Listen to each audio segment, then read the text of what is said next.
Well, moving is oftentimes very difficult. The packing, the planning, and of course the adjustment to a new home.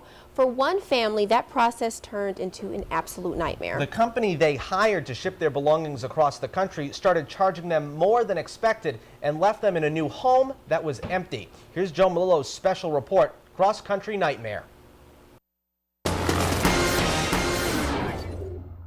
We just bought some stuff just to get by, and as you see, like...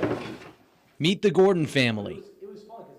Aaron, age 9, his sister, Kimani, age 7, and the baby of the family is Joshua. He's only 1 year old. And mom and dad, Denise and Joseph Gordon. The Gordon family moved from Bellevue, Washington, all the way here to Painted Post, New York, at the start of the new year. I'm tired. My body aches. I'm frustrated. I just want to have peace of mind to know that we've traveled from one coast to the next and my family can be settled. But they're not settled. We're just in despair. You know, we're on limited resources right now. You know, from sleeping on the floor, not enough toiletries, not enough kitchen supplies. Usually we just bought these. Nothing in the cabinet, and yes, sleeping on the floor. But why? The moving company they hired, Liberty Relocation, still has all their stuff in storage at a facility in an undisclosed location. Here's how it was supposed to work. Liberty would pack up their things, then deliver them on January 7th. Liberty Relocation called the Gordons and changed the date to January 2nd. The Gordons couldn't be in Painted Post that day, so the moving company charged them for the 2 days they waited and then charged them to store their things.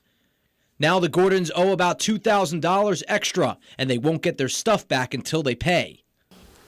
It's like we're in no man's land. We don't know if we're coming or if we're going. There's so many uncertainties. We've pretty much used up all of our expenses, you know, the finances that we had.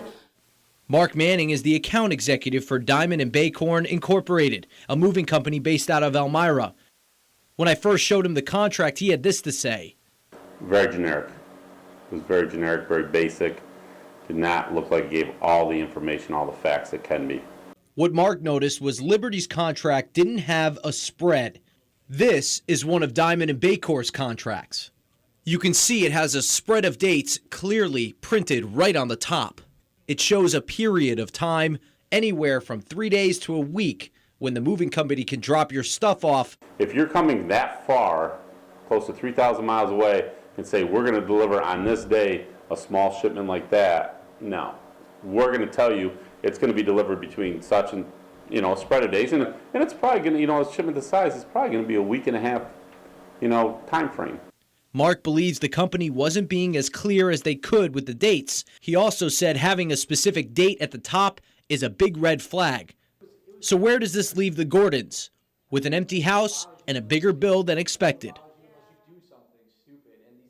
That was WENY's Joe Melillo reporting. Join us tomorrow for part 2 and the conclusion of Cross Country Nightmare.